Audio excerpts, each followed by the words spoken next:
Olá pessoal, tudo bem? Eu sou Sérgio Mercuri, sou professor de raciocínio lógico e vou mudar a sua vida, porque a partir deste curso de raciocínio lógico, você vai sentir a maior facilidade em provas e concursos públicos. Gente, é interessante, que tal você ficar livre daquela lerdeza das tabelas verdades? É exatamente isso. Trocar por quê? Você vai saber já já. Tá? Que tal você não se preocupar com fórmulas, saber o significado delas e rapidinho você resolver sua questão, entender como vai cair. Este curso se propõe a isso. Então, vamos começar este curso. Raciocínio lógico sem usar tabelas verdades. Lógica proposicional, ou lógica formal, ou lógica matemática. Então, vamos saber o significado de uma proposição lógica, de uma sentença lógica. São afirmativas lógicas com sentido completo que pode assumir um valor lógico, verdadeiro ou falso. Podem assumir apenas um dos dois valores lógicos, ou verdade ou falso. Exatamente isso. Não pode ser outro resultado que não seja verdadeiro ou falso. Muito importante isso. Isso às vezes cai até em provas de concurso. Ana é estudante. É uma proposição lógica, gente? Que tal? Sim ou não? É. Por quê? Porque você pode atribuir valor lógico aqui, que poderá ser verdade ou falso. Exatamente isso. Agora, olhem aqui essa pergunta. Ana, só a palavra Ana, você entende o que quando eu falo Ana? Não tem sentido. Não tem mensagem completa, então você não pode julgar. Esta daqui, ele é o melhor jogador de futebol do Brasil. Gente, é uma proposição lógica? O que é que você acha? Ele quem? Ele quem? Você então não pode julgar o que eu acabei de falar. Você não pode julgar isso porque você não sabe quem é ele. Então, essa sentença aqui não é uma proposição lógica. Agora vamos a essa aqui. X mais 2 é igual a 5. O que é que você acha? É ou não uma proposição lógica? Pense aí. Dê o valor lógico para aquilo. Vamos lá? X mais 2 é igual a 5. Gente, você sabe o valor de x? Não sabe. Isso aqui é uma sentença aberta. Justamente, por não saber, não podemos determinar o valor lógico. Então não é proposição lógica. Mas olhem essa daqui de baixo. 1 mais 2 é igual a 5. Gente, 1 mais 2 é igual a 5, você sabe. Você sabe que isso aqui é o que? Vai? Falso. Então, esta sentença é uma proposição lógica. Parabéns. Agora vamos a essa daqui que eu listei para você também. Toda mulher é vaidosa. Você deve estar me perguntando. Ou seja, também eu não sei. Gente, olha o toda na sentença, que tem um sentido de quantificação. Quer dizer que todo mundo, todas as mulheres são vaidosas. Olha aqui. Todas as mulheres são vaidosas. Esse todo aqui é um quantificador lógico, estabelece quantidades. Então, com isto, pode ser julgado em verdadeiro ou falso. Exatamente isso. Agora vamos ver a diferença sutil entre proposição e sentença. Observem aqui. 2 é um número par. Tudo bem. É uma proposição lógica, gente? Perfeito. É uma proposição lógica. 2 é um número par. Tudo bem. Agora, olha o que eu falo aqui. 2 não é um número ímpar. Muito bem. Então vamos pensar um pouquinho. O número, ou ele é par, ou ele é ímpar. Certo? Tem outra coisa? Perfeito. Então, isso é muito importante nos cursos de raciocínio lógico quando você está estudando. É muito importante. Então, vamos lá. Se 2 não é ímpar, 2 é o quê? Fala, gente. Par. Perfeito. Então, é a mesma coisa daqui a mensagem. Então, esta sentença lógica significa esta mesma proposição? Sim, a mesma proposição lógica. O que muda é a forma como eu redijo a sentença. A forma linguisticamente falando, a forma escrita. Mas é a mesma ideia, então é a mesma proposição lógica. Perfeito, cuidado. Você pode modificar uma sentença e manter a ideia. Com isso, não muda a proposição. Fica sendo a mesma proposição lógica. O que muda é a sentença. Bem, olhem aqui mais um exemplo. Ana é estudante. É uma proposição lógica que está escrito desse jeito. Agora, observe como eu vou redigir aqui. Não é verdade que Ana não é estudante. Perfeito.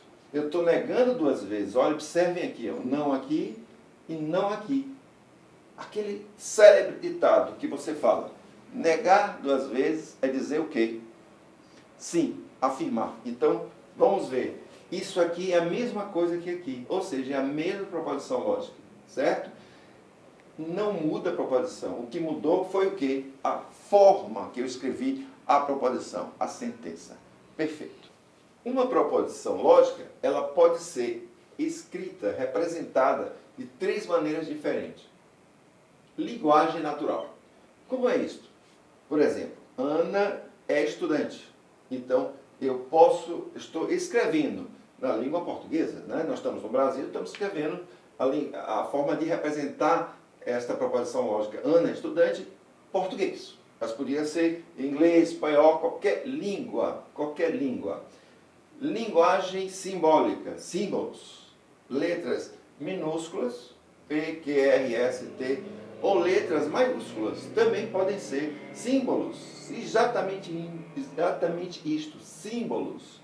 E aqui eu falo, P, Ana é estudante. Presta atenção.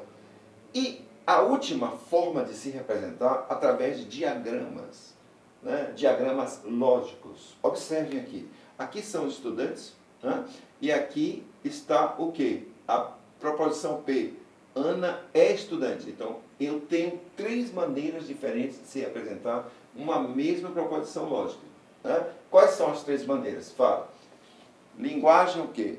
Natural. Linguagem simbólica. E diagramas lógicos. Perfeito. E agora nós vamos negar uma proposição lógica simples. A negação de uma proposição lógica simples, né, quando eu quero falar não P, ou não é verdade que P, né, eu escrevo da seguinte maneira, simbolicamente, esse tiozinho aqui, ó, ou algumas bancas, ou melhor, a poderosa CESP, ela adora essa cantoneira aqui, ó. Justamente isso, né? Então, isso aqui quer dizer, esses dois símbolos, esses dois sinais, quer dizer o quê? Fala, não. Perfeito. Então, daí que, quando a gente nega duas vezes, ó, não, quer dizer o quê? Sim. Não, P, quer dizer o quê? Fala, P. Então, não é verdade que Ana não é estudante, é o mesmo que Ana é estudante. Perfeito. Temos dois tipos de proposições lógicas. Muito importante isso. Repare bem, daí vem a necessidade de uma tabela verdade, ou também chamada tabela de verdade, né?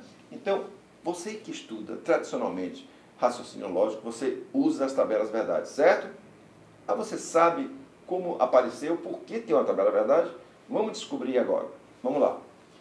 Então, a Terra é quadrada é uma proposição lógica, gente? Sim. Perfeito. E Pedro é professor, é também proposição lógica? Perfeito. Qual a diferença das duas? Me diga, qual a diferença das duas? Repare que a primeira, você já sabe o valor lógico, sim ou não? A Terra é quadrada, sim ou não? Não. Então, isso aqui é uma proposição lógica, julgue, rápido, verdadeira ou falsa, hein, gente? Falsa. Exatamente. E Pedro é professor, a gente não sabe se é verdadeira ou se é o que, hein? Falsa. Então, por não saber, é que vamos ter que fazer uma tabela verdade. Uma proposição lógica simples, P, aqui simbolizada, que seria, por exemplo, poderia ser essa daqui, eu não sei se é verdadeira ou se é falsa, então eu vou fazer uma tabela verdade. Olha para isso. A origem da tabela verdade aqui. Para esse tipo de proposição que você não pode afirmar se é verdadeiro ou falso. Então você coloca todas as possibilidades. Uma tabela com todo o leque de possibilidades. Fantástico. Então você viu a origem, a necessidade da tabela verdade para esse tipo de proposição lógica. Legal. Agora, quando nós tivermos duas proposições lógicas simples, uma eu vou chamar de P e a outra de Q. Tudo bem? Olha a tabelinha aqui, olha ela aqui, tá vendo? Agora, de onde vem essa proposição lógica? Vamos lá, vamos observar. P pode ser o quê? Fala, verdade ou pode ser falso. Q também pode ser verdade ou pode ser falso. Então, vamos fazer as possíveis combinações. Temos quantas possibilidades aqui? Duas. E quantas possibilidades aqui? Fala, duas. Verdadeiro, falso, verdadeiro, falso. 2 vezes 2, vamos lá, gente. 4. 4 linhas, 4 combinações. Vamos lá. V, primeira linha. VF, segunda linha. FV, terceira. FF, quarta. Ou pode haver uma inversão dessa ordem, tranquilo, contanto que você não esqueça todas as 4 possibilidades. Valeu?